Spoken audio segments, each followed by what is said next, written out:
यावेचा फटका चांगला आहे, दोन क्षेत्ररक्षकांना भेदलेला आहे, त्याचबरोबर मिड विकेट चेंडू करून फटका प्लेस केला, डीप मिड विकेट सीमारेषेच्या पलीकडे चेंडू निघून गेला, हा चौकार।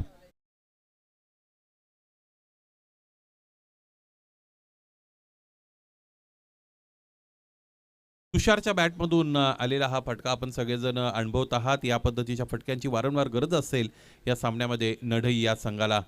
काळूराम विषय पुन्हा एकदा त्याच षटकातील दोन चेंडूचा खेळ आणखी शेष। यावेचा फटका सुद्धा चांगला आहे, क्षेत्ररक्षक पुन्हा एकदा बनतील फक्त दर्शक, पुन्हा एकदा दोन क्षेत्ररक्षकांच्या मधून प्लेसमेंट, फटका चांगला खेळतात, त्याचबरोबर दुग्ध शर्करा योग म्हणून या फटक्यावर दिली गेलेली प्लेसमेंट सुद्धा अत्यंत चांगली आणि समर्पक आहे, त्याचमुळे चेंडू पुन्हा एकदा सीमारेषेच्या पलीकडे निघून जातोय। लागोपाठचा दुसरा तडाखा, लागोपाठचा दुसरा चौकार।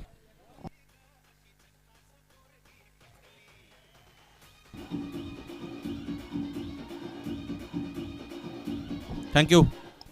येणाऱ्या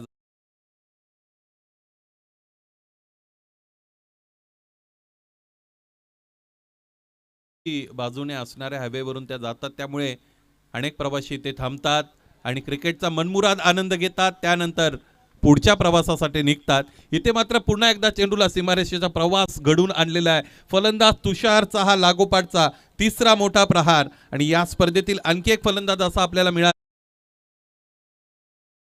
खेळलेले आहेत, फलंदाज नडईचा अर्थात तुषार, आणखी एक चौकार।